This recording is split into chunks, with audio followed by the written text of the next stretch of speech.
The Silent Guardians. Commander Elena Rice stared at the sensor readings with growing dread. There was no mistaking the pattern of energy signatures approaching Frontier Station. The Voidborn had found them. "How long?" she asked, her voice steady despite the fear clawing at her chest. Lieutenant Quame O.C. checked his console. 30 minutes, maybe less. Their engines are pushing past what we thought was their maximum velocity. Frontier Station hung in the void at the edge of human space, officially classified as a scientific outpost studying stellar phenomena. Unofficially, it served as humanity's early warning system, a sentinel watching for threats from the unexplored regions beyond. The station's existence was known to the Galactic Conclave, the loose coalition of spacefaring species that dominated this sector, but they paid little attention to what they considered a primitive species fumbling their first steps into interstellar space. That suited humanity just fine. "Begin evacuation protocols for non-essential personnel," Elena ordered, "and prepare the quantum transmitter." The bridge crew exchanged nervous glances. The quantum transmitter was reserved for one purpose only: to alert Earth in case of catastrophic emergency. In the 15 years since Frontier Station was established, it had never been used. "Are you certain, Commander?" asked Chief Engineer Takashi Himura. "Once that signal goes out." "I'm aware of the implications, Chief," Elena replied. "But the Voidborn aren't here to make friends. Those are warships, not diplomatic vessels." Everyone on the station knew about the Voidborn. Intelligence briefs described them as one of the younger spacefaring species, but extraordinarily aggressive. Territorial predators who viewed other sentient life as either competition to be eliminated or resources to be harvested.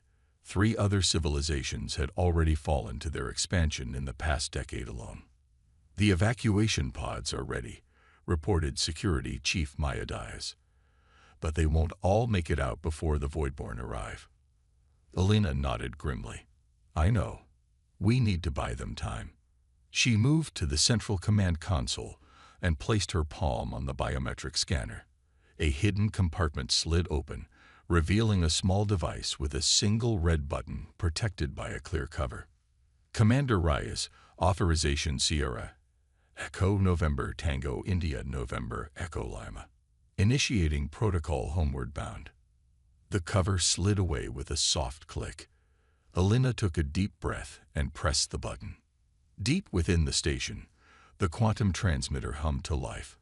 Unlike conventional communications that relied on electromagnetic waves or even tachyon bursts, the quantum transmitter utilized quantum entanglement, allowing instantaneous communication across any distance. The technology was rare and jealously guarded, far beyond what the Galactic Conclave believed humans possessed. "Message sent," confirmed Communications Officer Lin Wei. "Earth has acknowledged receipt." "Now we hold the line," Elena said, turning to face her crew. "Every minute we delay them is another escape pod safely away." The station's meager defenses came online. A handful of laser batteries and a magnetic shield generator that everyone knew wouldn't last against a dedicated warfleet. They weren't meant to win this fight. They were meant to die with dignity and purpose. On the main view screen, the Voidborn fleet emerged from the darkness of space. 12 vessels, their hulls a mottled gray-green that seemed to absorb rather than reflect light, moved with predatory grace toward the station. Their organic-looking design, reminiscent of deep-sea predators, had earned them their name among human intelligence services. "They're hailing us," Lynn announced, surprise evident in her voice. "Put them through," Elena ordered, straightening her uniform. The view screen flickered, and Elena found herself looking at a Voidborn commander for the first time. The alien's face resembled a cross between a shark and an octopus, with multiple eyes set in ridges above a mouth ringed with tentacle-like appendages that moved continuously. Its skin glistened with a metallic sheen under the lights of its bridge. "Human outpost," the creature said, its words translated by the computer into a flat, emotionless voice. "You have been detected in Voidborn expansion territory. Surrender your facility and prepare for processing. Resistance will result in immediate termination." Elena met the alien's gaze steadily. "This is Commander Elena Reyes of Frontier Station. We are a peaceful scientific outpost in neutral space as recognized by the Galactic Conclave boundary treaties. Your presence here with military vessels constitutes an act of aggression." The Voidborn commander's tentacles rippled in what might have been amusement. "The Conclave's treaties are irrelevant. Your species is not worthy of consideration. Your technology is primitive, your numbers insignificant. You will be processed or eliminated." "We reject your terms," Elena replied simply. "And I should warn you, humanity is neither as primitive nor as insignificant as you believe." The communication cut off abruptly. Seconds later, the station shuddered as the first volley of weapons fire struck the shields. "Shields at 70%, reported Tactical Officer Jen. "They're testing us. Return fire, all batteries," Elena ordered. "Target their lead vessel." The station's lasers lanced out, scoring hits against the Voidborn flagship. The damage was minimal, but it was enough to provoke a response. The alien vessels spread out, adopting an attack formation. "Evacuation status," Elena demanded. 42% of non-essential personnel away," Maya reported. "Pods are launching continuously." Another blast rocked the station, harder this time. Consoles sparked and emergency lighting kicked in on the bridge. "Shields at 40% and failing," Jen called out. "They're concentrating fire on our defensive systems." Elena gripped the edge of the command console. "How long until?"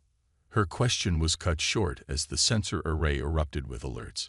Space itself seemed to distort at a point 5,000 kilometers from the station, the stars blurring and stretching as if pulled toward a singularity. "What the hell is that?" Quayne whispered. The distortion expanded, forming a perfect circle of twisted space, roughly 2 kilometers in diameter. From within this spatial anomaly, something began to emerge. First came the prow, sleek, midnight black, and bristling with weapon systems, unlike anything the station crew had ever seen on human vessels. Then the rest of the ship slid into normal space, with impossible grace for something so massive. It was a destroyer, but unlike any in Earth's publicly acknowledged fleet. Its hull bore no markings except for a single stylized lightning bolt emblazoned on its side in deep crimson. IFF identifies it as the EFS Thunderbolt, Lynn reported, her voice trembling with emotion. "Earth Fleet Special Division."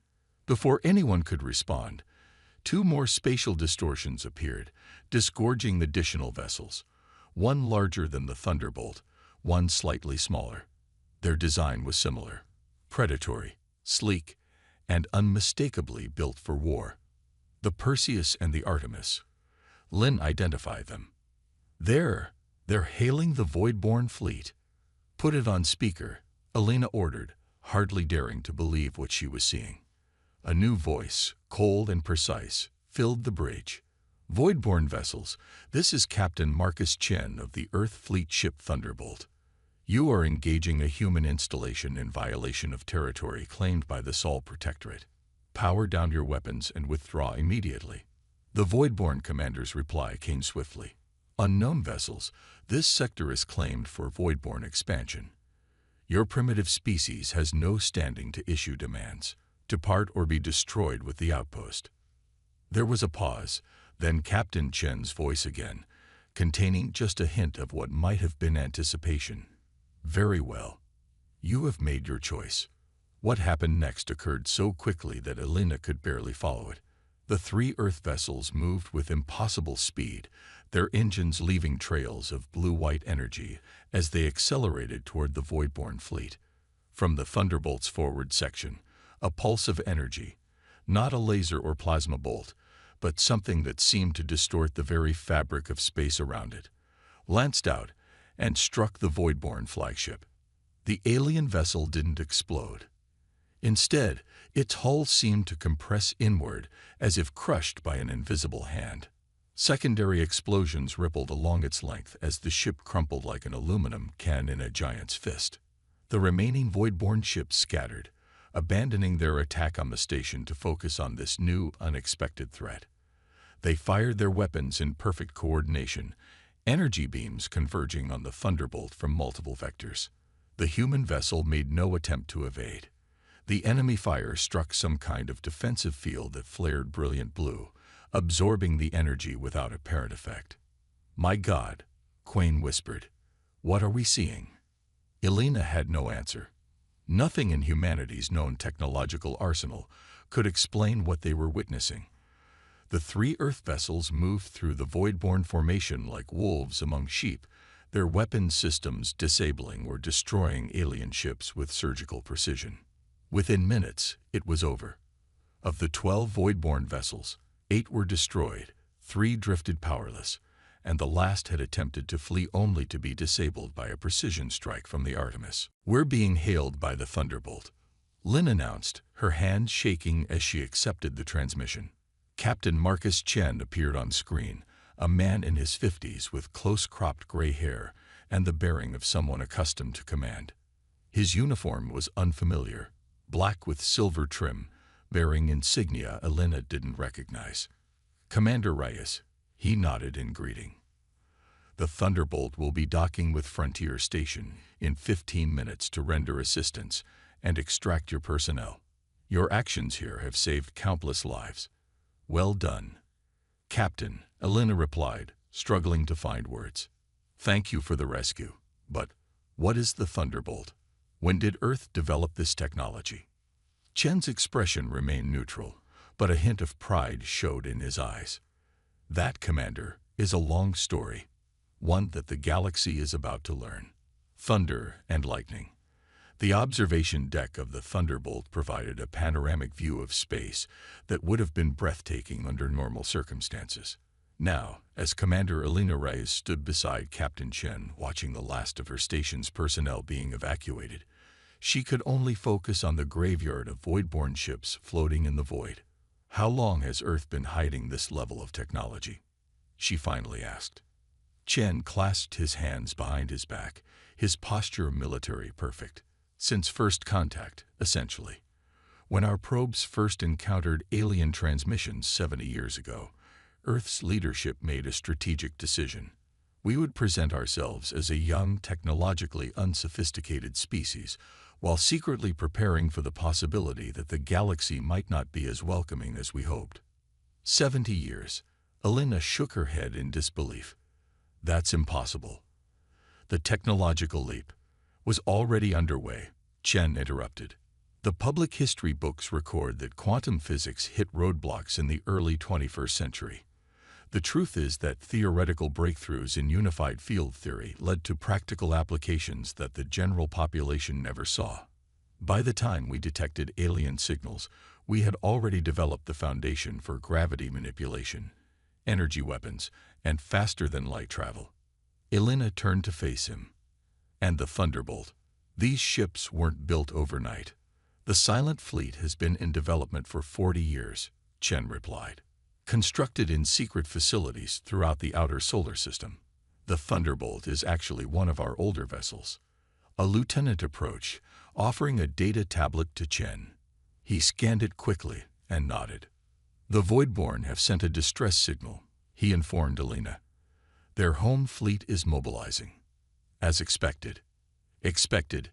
Elena asked. Chen's lips curved in a thin smile. "Commander, what you witnessed today wasn't just a rescue mission. It was the first phase of an operation decades in planning. The Voidborn have been systematically eliminating what they consider lesser species for generations. Intelligence indicates that humanity was next on their list." He gestured for her to follow him to a tactical display. It showed hundreds of points of light emerging throughout nearby sectors of space. "These are Earth fleet vessels revealing themselves across the galaxy," Chen explained. "Simultaneously with our engagement here, 37 other human ships are moving to protect our outposts and allies. The Silent Fleet is silent no more." Elena stared at the display, trying to comprehend the scale of what she was seeing. "The Galactic Conclave will see this as aggression."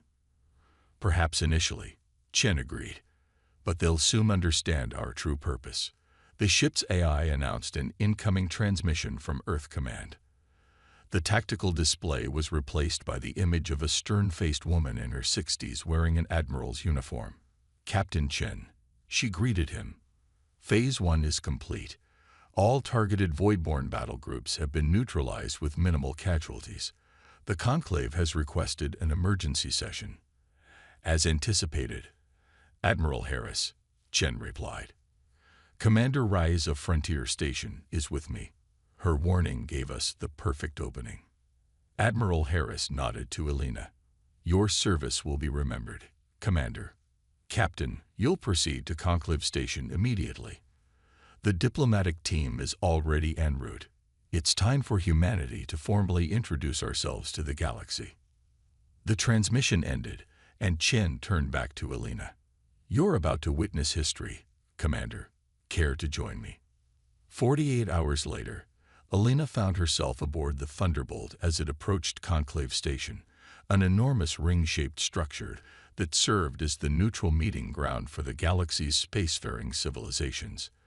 5 other Earth vessels had taken up positions nearby, their presence causing visible alarm among the various alien ships in the vicinity. The diplomatic shuttle carried Elena, Captain Chen, and Earth's newly revealed diplomatic corps to the station.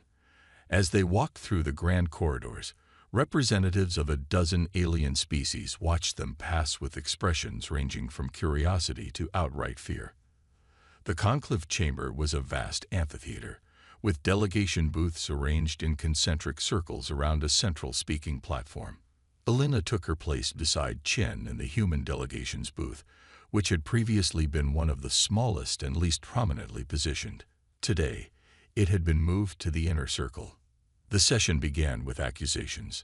The Voidborn representative, a high-ranking admiral whose tentacles writhed with barely contained rage, demanded sanctions against humanity for their unprovoked aggression and technological deception.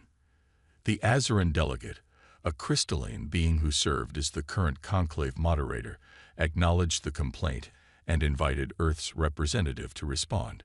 Ambassador Sarah Chen, no relation to the captain, Elena had learned, stepped onto the central platform.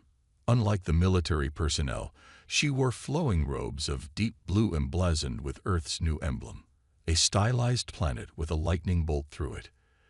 Esteemed delegates of the Galactic Conclave, she began, her voice calm but carrying throughout the chamber. Humanity stands before you today, not as aggressors, but as protectors. For 70 years, we have observed the Conclave's operations while presenting ourselves as a young, developing species. She gestured, and holographic displays activated around the chamber, showing footage of Voidborn attacks on other civilizations. What you see here is the systematic genocide of 3 spacefaring species over the past decade alone. Species who appealed to this very body for protection and received nothing but empty platitudes.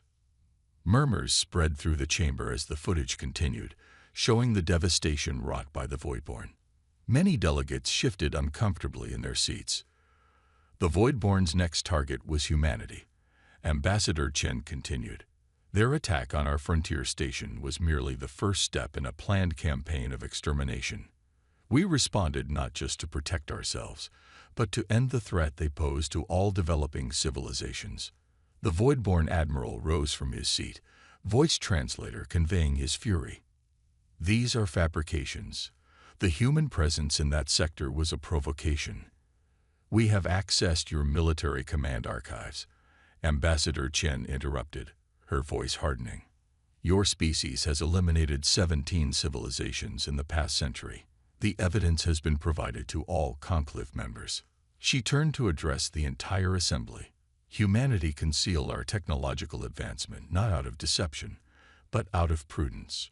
We watched how this body treated emerging species as curiosities at best and as resources to be exploited at worst. The chamber fell silent as Ambassador Chen continued. Today, we reveal ourselves fully. The Silent Fleet now stands as guardian not just for humanity, but for all species who wish to develop without fear of predation or exploitation.